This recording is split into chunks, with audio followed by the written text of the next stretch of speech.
So, the slightly apprehensive tone in my voice is because we're in Psalm 119. And to try and do Psalm 119 in less than 5 minutes is pure insanity, but we're going to give it a go. So here's the plan. We're going to read the first 8 verses. I'm then going to give you 6 one-liner prayers that I'm praying for all of us because of Psalm 119. And then I'm going to leave you to have a read and to see what direction Psalm 119 takes you in. Hope that sounds okay. Blessed are those whose way is blameless, who walk in the law of the Lord. Blessed are those who keep his testimonies, who seek him with their whole heart, who also do no wrong, but walk in his ways. You have commanded your precepts to be kept diligently.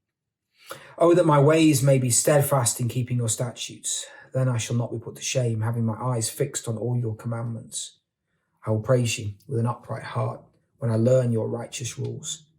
I will keep your statutes. Do not utterly forsake me. So verse 10, with my whole heart I seek you. Let me not wander from your commandments. Verse 20, my soul is consumed with longing for your rules at all times. Verse 32, enlarge my heart. The first thing that I find myself praying for us as a church on a regular basis is that he would make us, shape us to be an increasingly hungry church for him and his ways. It's not to say that we're not, but that he'd increase it, that we will be a church with hearts that are getting bigger to fit more of him and more of his agenda for our lives and this city. A hungry church. Verses 33 to 35 say this, teach me, O Lord, the way of your statutes, and I will keep it to the end. Give me understanding that I may keep your law and observe it with my whole heart. Lead me in the path of your commandments, for I delight in it.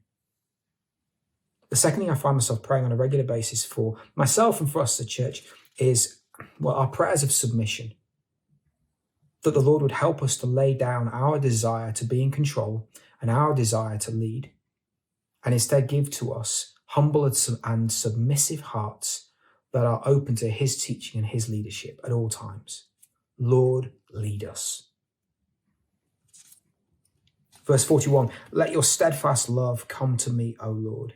It's a simple prayer, but it's an incredibly important prayer, that we would never stray from the simple knowledge and resting in that our Father loves us. Let your steadfast love come to us, O Lord. Verse 105, your word is a lamp to my feet and a light to my path. I find myself praying on a regular basis that we will be a church that puts the Bible and its teaching front and center, and that its teaching would guide us.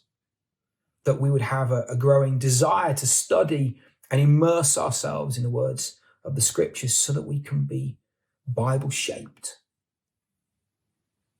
Verse 133, keep steady my steps according to your promise, and let no iniquity get dominion over me. It's very easy, isn't it, I find, for sins and bad habits and addictions to creep in and overwhelm us. So another thing I find myself praying for us as a church is that exactly this, that no iniquity would get dominion over us. That we will be a people who are free. And the last prayer, you can see there's so much we could pray here. Verse 164, 7 times a day I praise you for your righteous rules. I find myself praying that we will be a church that increasingly organizes our lives around praising him. That the praise of our Lord and our God will be just a significant part of each of our days. So have a read and see where Psalm 119 takes you. But here are 6 one-liners that I'm praying that I hope are helpful. God bless.